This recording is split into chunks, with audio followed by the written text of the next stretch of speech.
इनकी ये मंशा थी नरेश मीणा यहाँ बैठा रहे, इसका वोट डिस्टर्ब हो, वातावरण गंदा हो और यहाँ का जो मतदाता 800 मतदाता है वो भी वोट नहीं डाले।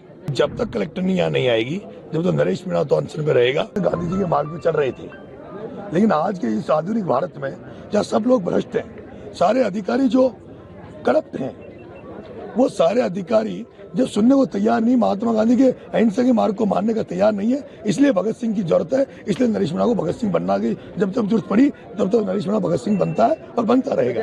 किसी कर्मचारी अधिकारी की कोई जाति नहीं होती, किसी भी कर्मचारी अधिकारी कोई कास्ट नहीं होती। अगर वो एसडीएम होता, उसके शीश पे नहीं लिखा होता कि वो जाट है या वो कोई फलानी जाति का है, वो अगर मीणा होता तो भी पिटता। थप्पड़ मारी है, मैं मानता हूँ, और उसके मैं दुखी हूँ कि उसकी एक पड़ी, उसकी दो पढ़नी चाहिए। अचानक से हमें पता लगता है कि एक एसडीएम जो यहाँ बैठा है, जिसने पहले हिंडोली में एक दलित महिला के साथ मारपीट करी थी, और वो एपीओ हुआ था अमित चौधरी।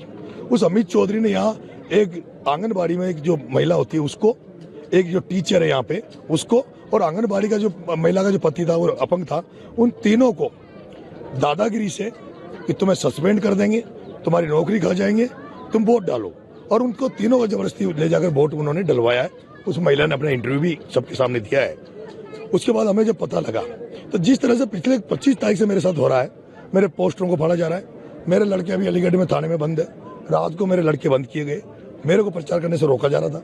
हर जगह ये प्लान किया गया कि भाई धीमी वोटिंग हो, इनके लोगों को वोटरों से तो जाने से रोका जाए। यहाँ भी फिर हमने देखा कि अभी तक कलेक्टर नहीं आई।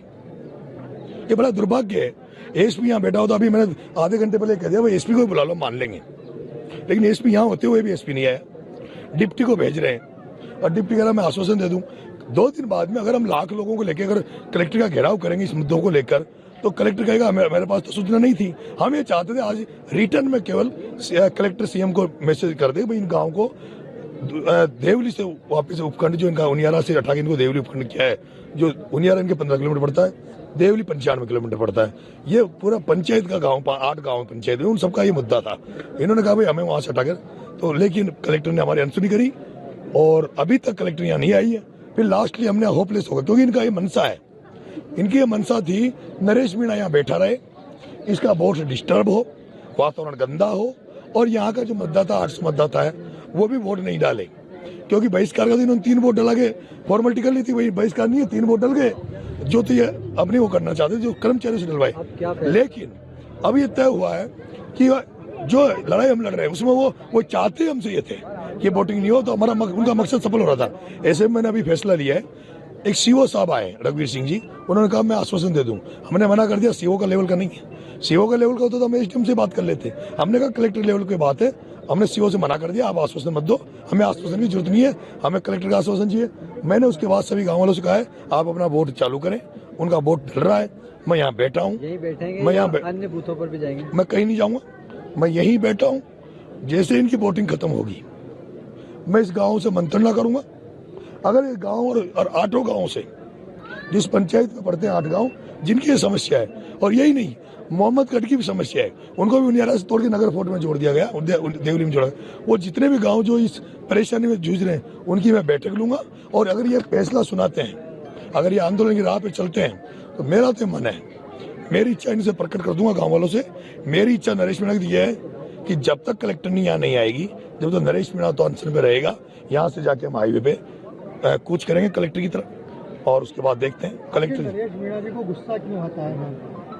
गुस्सा इसलिए आता है, 25 तारीख से 13 तारीख तक गांधी जी के मार्ग पे चल रहे थे, लेकिन आज के इस आधुनिक भारत में जहाँ सब लोग भ्रष्ट हैं, सारे अधिकारी जो करप्ट हैं, वो सारे अधिकारी जो सुनने को तैयार नहीं, महात्मा गांधी के अहिंसा के मार्ग को मानने का तैयार नहीं है, इसलिए भगत सिंह की जरूरत है। इसलिए नरेश मीणा को भगत सिंह बनना की जब तक जरूरत पड़ी तब तक नरेश मीणा भगत सिंह बनता है और बनता रहेगा। पूरे क्षेत्र की अगर बात की जाए, बात हुई है मतदान जो है, आपके जो लोग हैं वो मतदान पे ध्यान दे रहे हैं या यहीं तक सीमित हो गए आप लोग? मेरा यहाँ कोई नहीं है, 100% मतदान हो रहा है, पूरी जी जान से लोग मतदान करने में लगे हुए हैं। मैंने सबको मना कर दिया, कसमें दे दी थी, यहाँ बाहर क्या है मैंने कसमें दे दी, यहाँ आने की जरूरत नहीं है, आप अपना अपना बूथ संभालो, मैं अकेला बहुत हूँ। आज की घटना के बाद किस तरह की उम्मीद है चुनाव परिणाम को लेकर? मैं चुनाव जीतूंगा और मुझे फर्क नहीं पड़ता।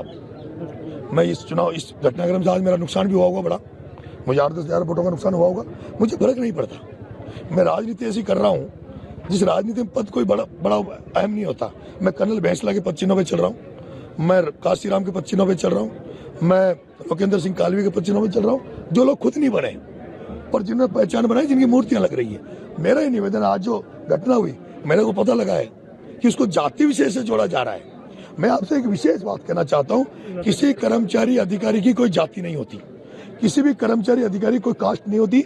अगर वो एसडीएम होता, उसके शीश पे नहीं लिखा होता कि वो जाट है या वो कोई फलानी जाति का है, वो अगर मीणा होता तो भी पिटता।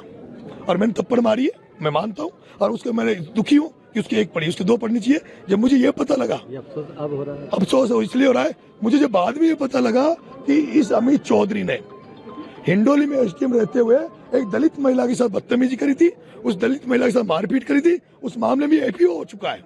और ये इतनी एकड़ी में ये गुंडा मानता है अपने आप को, वही गुंडागर्दी यहाँ कर रहा था, जबरदस्ती वोट दिला था।